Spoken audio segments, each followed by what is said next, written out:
Hi, everyone. It's Leanne Christine coming to you. I'm your conscious creator coach, and I have a really fun topic to chat with you today. I actually was just laughing before I pressed record to myself, of course, because I make myself laugh all the time. And the topic today is something I'm super excited about. It's called self-realize through creating. So let me tell you a story, okay? That kind of brings it all together, why this topic is so funny to me, and so obvious to me. So I want to share this with you. Many years ago, I was noticing the quality of my life, and it was a moment where I said to myself, life doesn't quite feel like how I kind of want it to.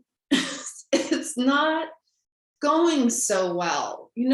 Have you ever been in that situation? It's not really a situation, it's kind of like a moment of clarity or a moment of contemplation, and you're in that spot and you're actually asking yourself, is life feeling good right now? Does this feel good right now? Is this what I want to be doing? Is this where I want to be? No, no, not at all. And maybe you could be in a place where it's kind of okay, but it could be better. True. Yeah.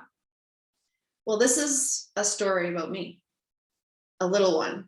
I remember I was in that contemplative spot and I was saying to myself, this is not, okay, I need to figure this out. And one of the most obvious ways to me was to seek out some sense of who I am. And that kind of came about through joining a meditation community, because through the readings I'd done, through some connections, I understood, okay, I think self-realizing is going to come through these spiritual retreats, the spiritual community, so on and so forth.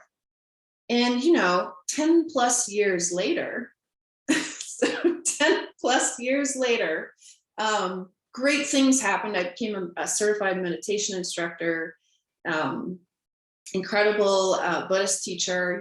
I loved it. I loved the teachings. I loved the information. But partway through some of the last retreats that I attended, I kind of had that contemplation come up again and said, is this good? Does this feel good? Am I getting closer to being self-realized? And you take a look around you and you think to yourself, well, are they self-realized or getting closer to it, or kind of, what's happening here? Is there a cause and effect? Is there an actual outcome to all this? The outcome that we obviously all want, and we talk about it all the time. But I did look around and I did not see, self-realized, and I did not see a tremendous amount of happiness and freedom and joy. No, not at all. And so it occurred to me there needs to be a change, and that's my path. I left that path and met some incredible people, and began the journey of discovering, well, what is that actually all about? Self-realizing. What is it? What is it about anyways? And what I have kind of come to really feel is more of the truth for me today is self-realizing comes through creating. One of the things that I was deeply, deeply missing and wanting in my life was to be creating a path that was very unique and special to me, where I could express my true nature and purpose. where that true nature and purpose of who I am, what I have to offer, gifts, knowledge, everything, all my experiences in life, all that is in the tissue of my being, is that being expressed to the world in my true nature, is that being expressed in a way that gives me purpose and I feel fulfilled. And I feel like, okay, I think I understand a little bit more about being self-realized. And so today, it's super clear to me that when you are getting to create things, excuse me, in as an expression of your true nature and purpose, you begin to embody this core, this center of you that is so pure and so expansive that you start to feel at home in your body, in your mind, in your heart.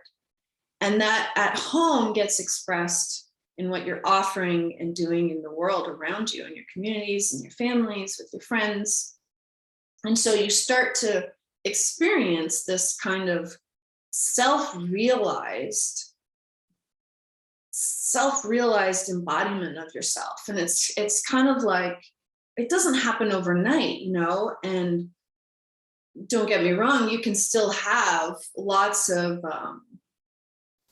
meditative experiences and practices that you are really devoted to attain a certain amount of awakeness or serenity, or being in like a consciousness that's kind of devoid of the attachments of the everyday and stuff like that. But you can also have all of it. You can have all of it. And so I think where I got tripped up on was, I thought, okay, my end result is self-realizing, because I just want to be in this peaceful place, right? I didn't want to have this experience of life that just doesn't feel good, and it just doesn't feel good. So if I do enough retreats, if I meditate long enough, perhaps that will come. If I get my guru and get my community, perhaps then eventually it'll come.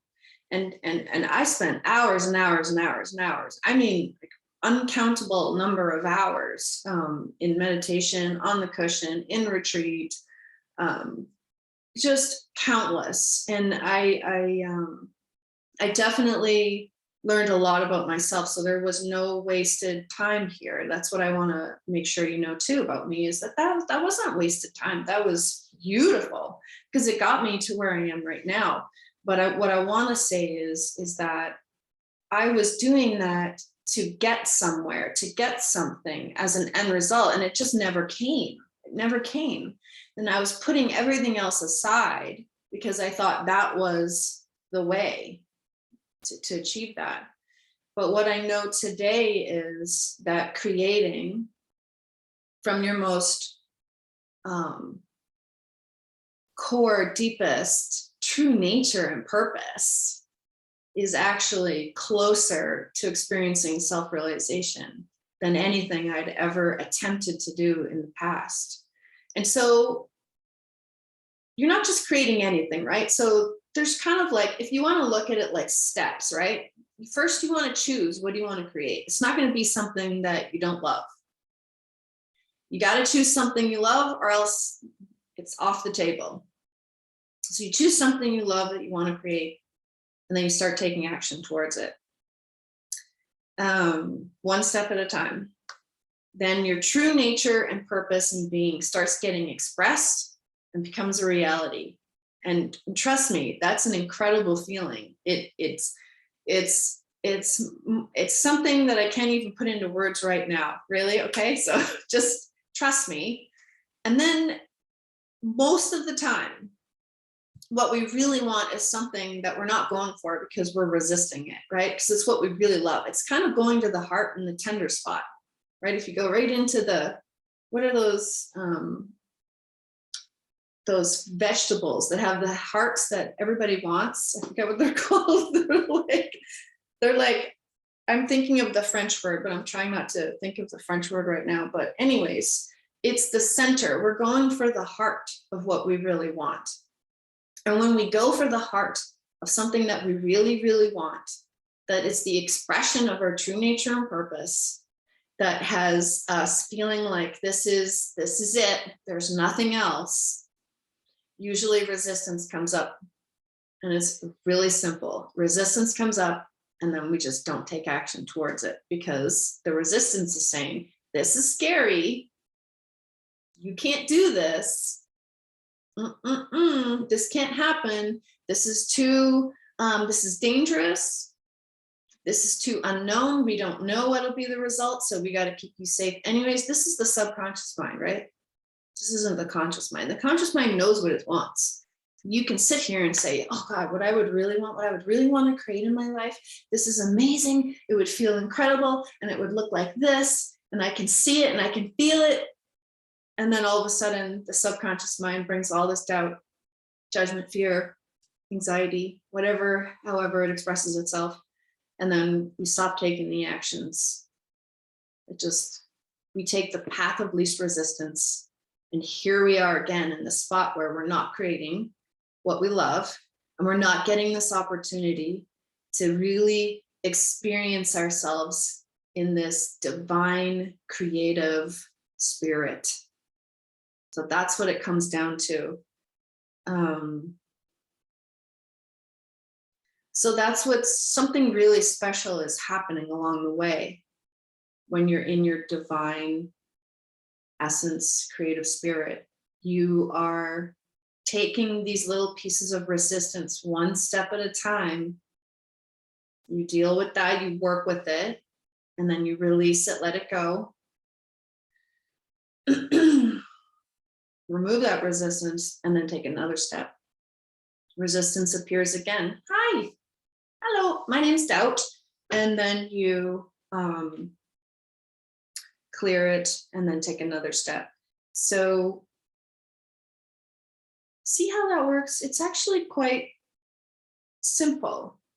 Once you get into the movement and rhythm of it. And the special thing that happens along the way is you just work with whatever comes up in that moment, and you don't go any bigger. You don't go any, gangbusters on all this beliefs and fears, and you just deal with whatever's coming up in that moment that's blocking you from taking the step that you want to take. And then you move on, and then you continue, and then you clear the next bit of resistance, and you take another step. And what you're learning along the way is that you can do this. It's not impossible. What you're learning along the way is that you are something magical and different and special, and you have something to offer. That is a valuable currency in this world. Uniqueness. You are automatically unique because you're not me, you're you. So you are automatically unique because you are you and not them. It's automatic, it's your birthright. So you have something to offer no matter what. You just choose what you would love to create and create it. And that's it. Choose. That's it. Clear that resistance, take another step. And then it becomes inevitable that everything that comes from the core of who you are, the purpose of who you are, your true nature is now being expressed and seen and experienced in the world, mirrored back to you, because there's an interaction with the world, right? With what you're creating. You're not creating it in your room by yourself. You're creating it. I mean, you could create a sculpture, but someone will view that sculpture somehow, somewhere. There's going to be an interaction. And so you're bringing things into being, and you're bringing experiences into being, whatever that is that you're choosing. And so you start to self-realize in that way, because all the things that was telling you that you couldn't have it, that you couldn't be it, they get released, along the way and are no longer tethered to your subconscious or your consciousness, and they're no longer holding you back. So you experience more freedom, you experience more true joy that has no conditions, because it's not conditional. What you're creating is not conditional. I think you're getting this. I think I'm getting it. Sometimes I have to talk it out with myself to make sure I think I know what I'm talking about, but I do, because I'm living it. So I know what these little insights and details and idiosyncrasies of this whole process are. I've lived it and I'm living it now. And it's truly magical. It really is. There's a part of you that says, I don't want or need anything else. It's that good. It's that juicy and it's that incredible. And then you just live in this momentum and this energy of what you're creating. And it's really just that. And it's such a creative force, because you are a creative force and you have this ability. It's super easy. You have the ability to choose to create something you love. You have the ability to take action on that. You have the ability to relate to resistance when it comes up and then release and clear it. And then you have the ability to take another step, the one doable step, right? You have that ability, and then you take it and you do it. And then all of a sudden, everything that you are, everything that you are, that you're being, that you're creating, is an expression of your true nature and what you're excited about and love. And there's nothing that can stop you. It's momentum. It's life meeting you, engaging with what you're creating, with how you're being, with how you're feeling. And it's true awakened being and true awakened feeling and true self-realization, all because you're creating, and that's it. It's really, really simple. So I just want to leave you with that and say thank you for listening to me and joining me today, because I love this. I love this. I love sharing with you. I love talking with you, and it's just, this is my playground. This is what I love. And I mean, you can probably tell I'm excited, right? So if you want that too, then just create, let's create together. It's a co-creative world, and maybe sometimes it doesn't feel like that, but it can be, if that's where we create and put our focus and say yes to it, and say yes to it again, and say yes to it again, regardless of any circumstances. And thank you so much for listening to me. I love this stuff so much. I hope that was clear. I'd love to hear your comments, share your thoughts, what you think about it, what you actually want to create. If you're inspired now and you want to take some steps, share. What are you going to create? What are you excited about? And we will see you next time, and have an awesome week. Okay. Till we meet again.